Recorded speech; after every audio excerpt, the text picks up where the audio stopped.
there's nothing like cracking that cellophane and pulling that record out. It just smells great.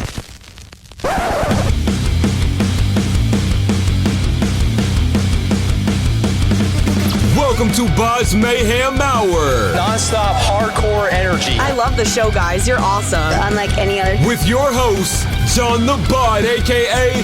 the Bod Father. Man, this stuff rocks.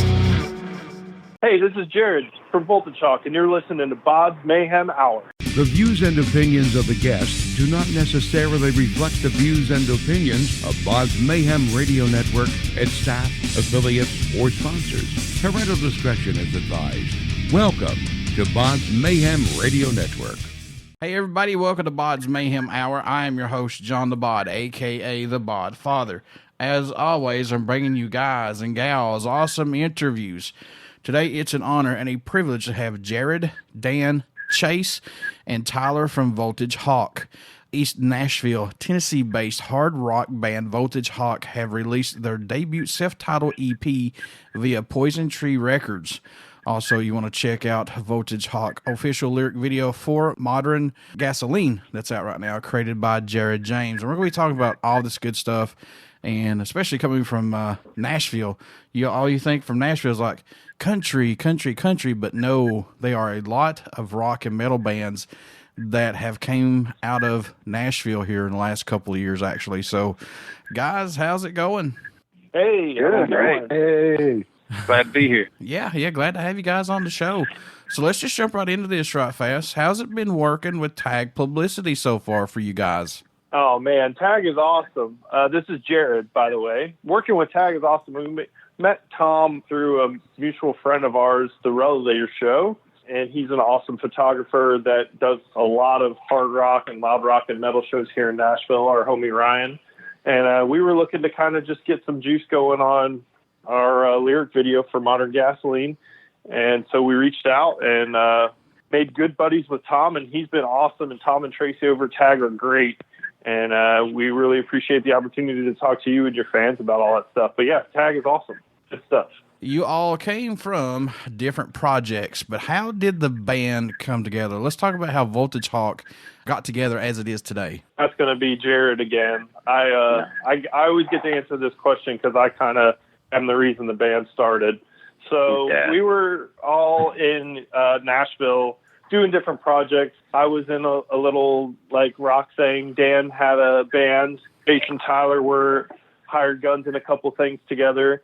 And Voltagehawk actually had started more as like an idea of a place to kind of jam because a lot of, everybody that's a musician in Nashville has some sort of gig. But a lot of times that's like a hired gun thing or like something where you're like the 13th dude in the band, so like you're not necessarily like getting to do all the creative. You're just hopping in and maybe you're just a player. So I kind of started seeing a lot of the stuff, especially in the hard rock and metal scene, where not everybody was getting to do what they wanted to do artistically. So I was new to town, and I'm a drummer, which are kind of rare in Nashville. They say if a drummer dies, like 270 bands like ends immediately. So we're precious cargo. Precious commodity. Yeah, protect the drummers for sure. So I started a jam in my basement with just a couple different people, and that was really just a creative thing to let all kinds of different influences happen and really like not say no to like any kind of influence or idea or anything like that and just like have a fun time. And Dan was like really into that, so we started jamming. And actually the first ever jam was Tyler and I in the basement after we had met at a Mastodon, Gojira, and Caveller Talk show. Yeah. We met, and he was like, hey, man, we should jam. And I was like, hey, I got this jam at my house. Come over. So Tyler came over. We hit it off. And then I didn't see the dude for like 9 months. And this is like, if you know Tyler Boone, you will get to, like, that's normal. That like, makes perfect sense. I kind of disappear. He just goes, I just didn't see him for like 9 months. And then in that time, Dan and I had crossed paths, and our bands had played shows together, and we were kind of like speaking the same language as far as bands and stuff that we were into. And so he and I started jamming. And then I was like, hey, I knew this guy. Like 9 months ago, we jammed, and he was pretty good on bass. We should have him come over and like fill it out. And so we invited Tyler back over, and sure enough, we booked a show. And Tyler's like, "Oh man, I can't make the show." So again, that's typical Tyler. Tyler's like, "Oh, I can't make the show, but." Dude, I play with this guy Chase. He's an awesome bass player, so he'll come and fill in for me. He'll learn the songs and he'll be good to go. So Chase came along. We had never met Chase before. I think maybe I saw him play downtown one time. But anyway, he shows up, kills the show, just like murders it, like the best thing ever. And we were like, "Oh man, you're really good, man. It sucks that you play bass and Tyler plays bass because like it'd be cool to have you in the band." And he's like, "Oh, dude, I don't play bass. Like, I'm a guitar player."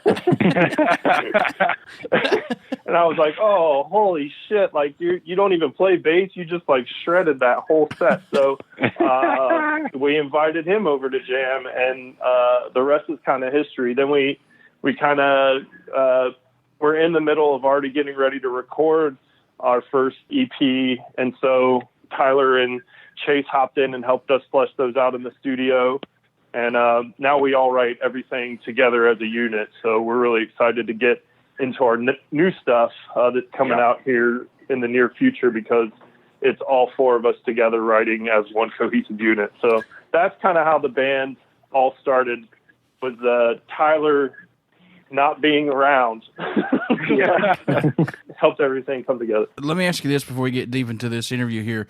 What was your expectations, though, when you moved to Nashville, because it had to be an uphill battle on exactly what you wanted to do, because you're surrounded with all kinds of country and southern rock. But did you find it a struggle to find out exactly what you wanted to do down there? Oh yeah, this is Dan. I'm the singer guy. So I've been here for I think about 15 years now, and moved down here for music. And sort of when I first moved down here, it was like the rock and metal scene was very underground, minus I think Kings of Leon was just starting to make a splash or something like that. So there was some rock going on, but for the most part, it was pushing a rock up a hill for a long time. And it's like, was kind of if you're not throwback classic rock or sort of deeply southern rock, you weren't really getting a lot of shows. So it's in the last 15 years, it's grown exponentially, where there's a lot of rock bands here. There's a lot of different metal bands and shred bands and thrash bands, etc. So, I think the expectation is I've just more watched it grow into what I'd like it to be, rather than, have an expectation to fulfill. What's impressed or excited you the most about making this debut EP, self-titled, if anything, guys? What sticks out the most for each of you? Well, I'm Chase. Yeah. By the way, I play guitar in the band. Yeah, you do. And like for me, I just want to say, like, it's the ability to play what we've always wished we could hear on the radio, And it's like rock has these, very pendulum moments where it's like in the forefront, and then now it's kind of on this downside. But we think, especially around here, it's having this major upswing. You can see that people are like excited for it, because every time we go and play these songs that we feel good about, we can see that a room really responds well with it. And it makes me feel like we're on the right track, because creatively we believe in like not saying no to an influence, and like introducing every kind of style of music that really can make me feel something. And like this band and this EP that we have is like our first kind of showcasing of that, of like having just free expression, but not having a sense of like pretentiousness and like, oh, we're avant-garde and all this kind of whatever thing. It's instead like us getting truly the ability to be ourselves, and like this album represents that. Yeah, this is Jared. I'll hop in and dovetail off of that. I think Chase nailed it. Obviously in Nashville, audiences can be really hard, because everybody is an incredible player here and everybody has great credits and great records out. So to kind of be a new band that forms kind of out of the ashes of other projects and stuff, and be able to take those creative chances on putting different sounds and different influences, not only into the same kind of short EP, but like getting away with certain things in one song, where we're kind of doing a little bit more of an up-tempo metal vibe, but it's also kind of got rock roots, and then, you know, adding like jazz influence and a lot of the musicality and melody and stuff, and getting away with that and having people respond to it in a positive way, I think has been the most kind of exciting thing to see, because it's for us just proof of concept that what we wanted to do by kind of letting ourselves be fully creative and just go for things has worked out, you know, and to see the streaming numbers kind of like growing constantly, and then having different people all over the globe kind of like adding us to playlists and stuff like that. It's just like really fulfilling, I think, when you kind of create a song out of thin air, that it touches people enough that they want to like listen to it on the regular and kind of give it some love on a playlist and stuff like that. So to all of our international fans that are listening, thank you guys for spinning the thing and giving us some really cool streaming numbers on this first album. We're really happy about that. Yeah. Tyler, you want to? Yeah. I was just going to say, like, just the fact that we've all been working in Nashville for a long time, and Nashville's definitely got a lot of country and other stuff, but it's a ocean of a lot of the same stuff. So if you want to stick out, you got to do something different. And we were all lucky enough to find each other and our brotherhood that is our band. We feel like we have something truly special and different. And so when you have something like that, you got to hold on to it. It takes a lot of time to find it and work towards that, but once you have it, it's like gold.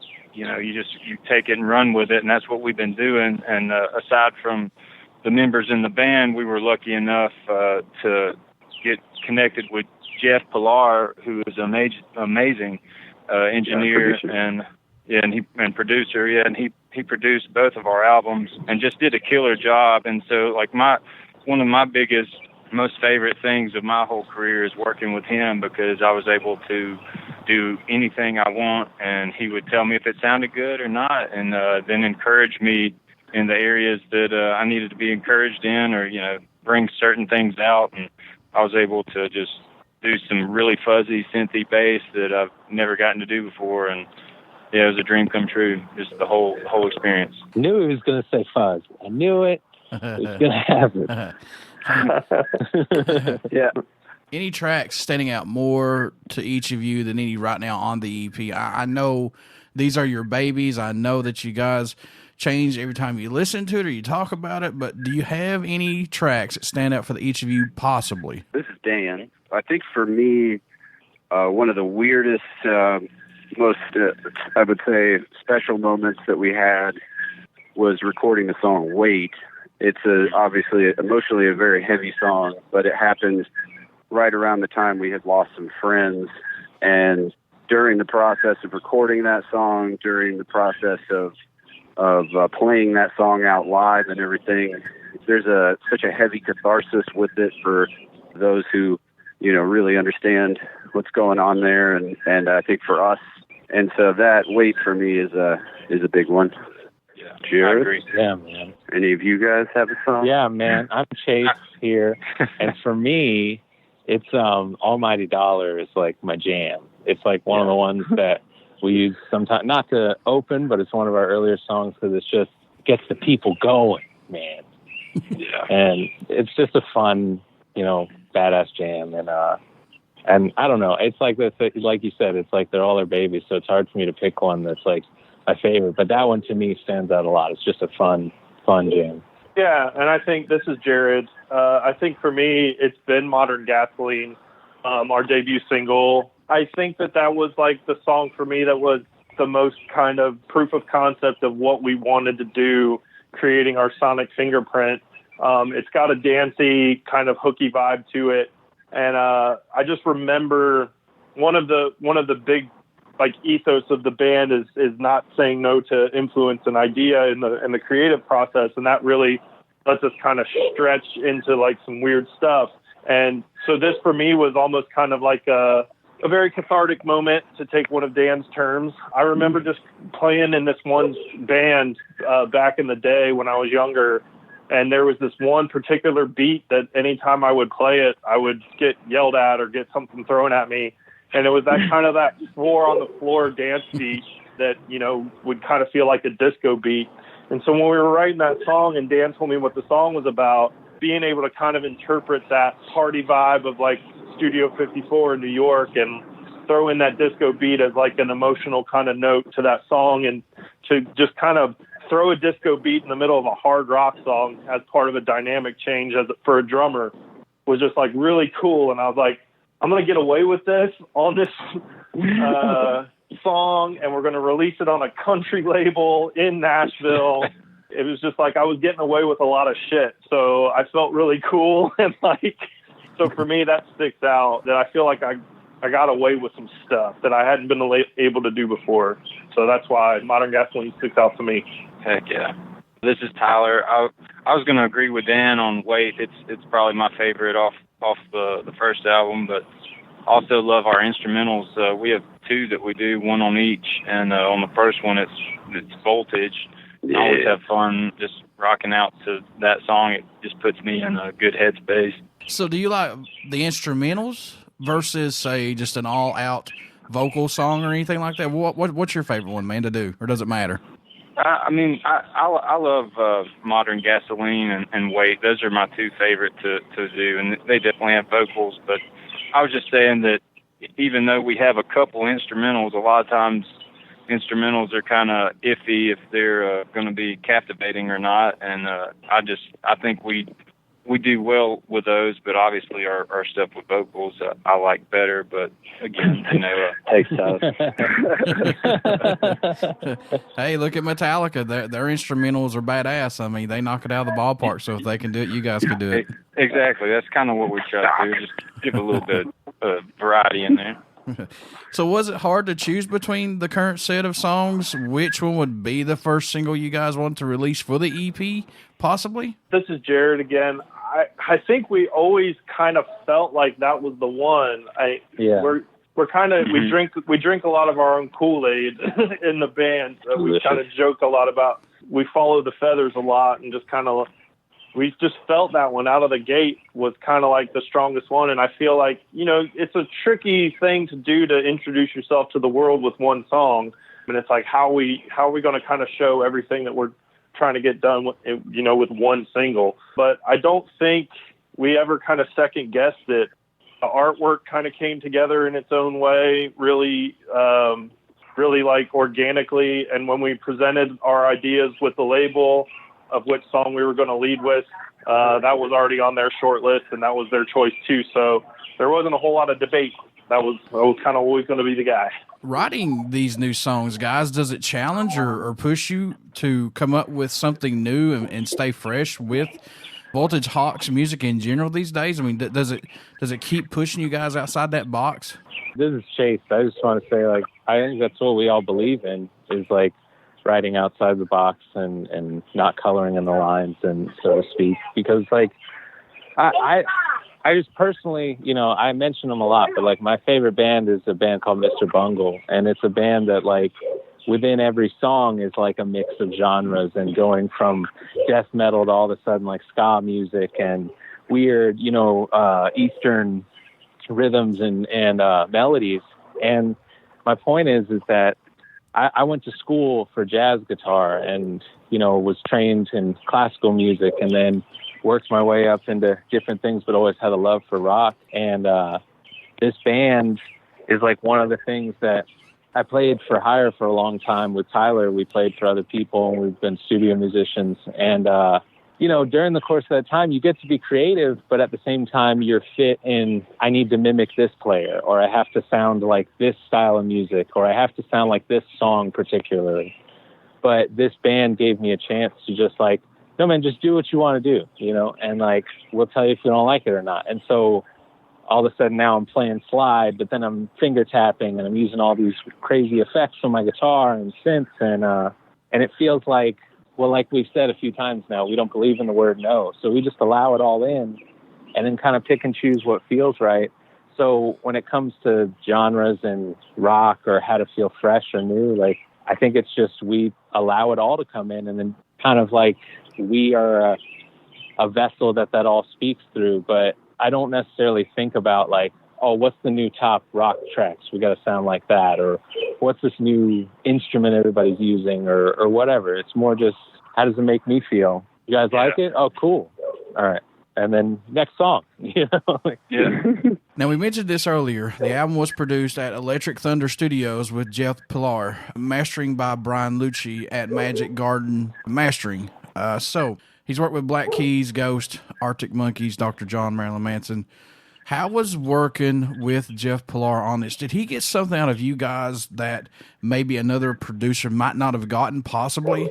Yes. Yeah, 100%. I mean, that's an easy one. This is Jared. But I had worked with Jeff on one of my previous projects, and so I already kind of knew his workflow and his process. And I knew it was going to be perfect for this band because I already kind of keyed in on some of the things that I saw Jeff trying to do sonically, and I knew that was going to be a perfect fit for Voltagehawk. Jeff kind of is the thing that makes what we do cohesive. And he really helped us find our sonic fingerprint, and we call it the Hawk filter now. And it's kind of like taking all these songs that are in the basement when we work through them, and then when we get to them in the studio, there's such a creative kind of exploratory process where we really push the boundaries of like putting things through effects and things of that nature. But Jeff is a very, very like strict kind of producer for as like kind of loose and laid back as he is, kind of making us, you know, play everything live in one full take and really keeping me honest on the click track, and then like just going to town on a lot of the effects and all that stuff. And I mean, Jeff is a very interesting producer. I mean, he's on the floor in the middle of the session, twisting knobs and doing all of those things that you kind of hear the weird space noises on our record. Those are all done in real time. We don't do a lot of things in the box and post and after, like after effects and stuff. It's all done in real time live. So if you hear like something modulating or you hear something going crazy, Jeff is on the floor in the middle of tracking, doing that. And sometimes it would be Chase or Dan or even myself hitting spacebar on the Pro Tools session because Jeff is like got his hands on stuff. So working with Jeff is definitely like 100% our sound. The best.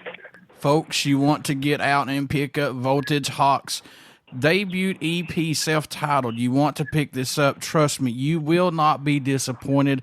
They have got some good music on this. So, guys, how can folks stay in touch with you, buy some merchandise, tour dates when all this gets back to a little normalcy and we can come and see you live? How can they do that? Voltagehawk.com for all of your merch needs and tour dates and all updates. And we are very heavily involved on Instagram and Facebook. So if you want to chat us up, hit us up. And we'd love to chat with you guys about rock and roll in Nashville and all things that. And before I let you go, would you guys care to do a promo for the show? Of course. Sure. Hey, this is Jared from Voltagehawk, and you're listening to BODS Mayhem Hour.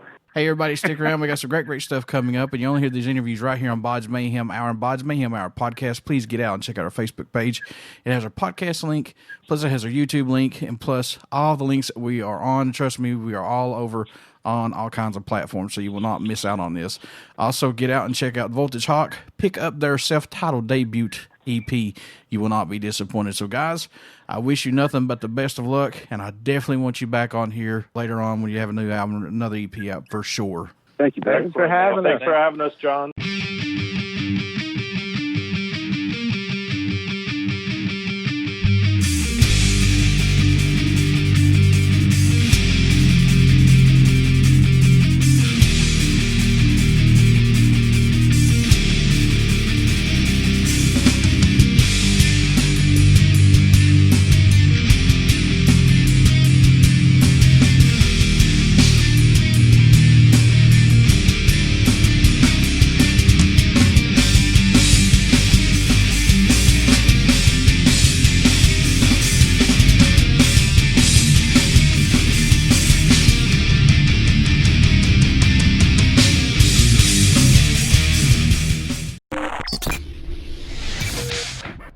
You're listening to BODS Mayhem Hour.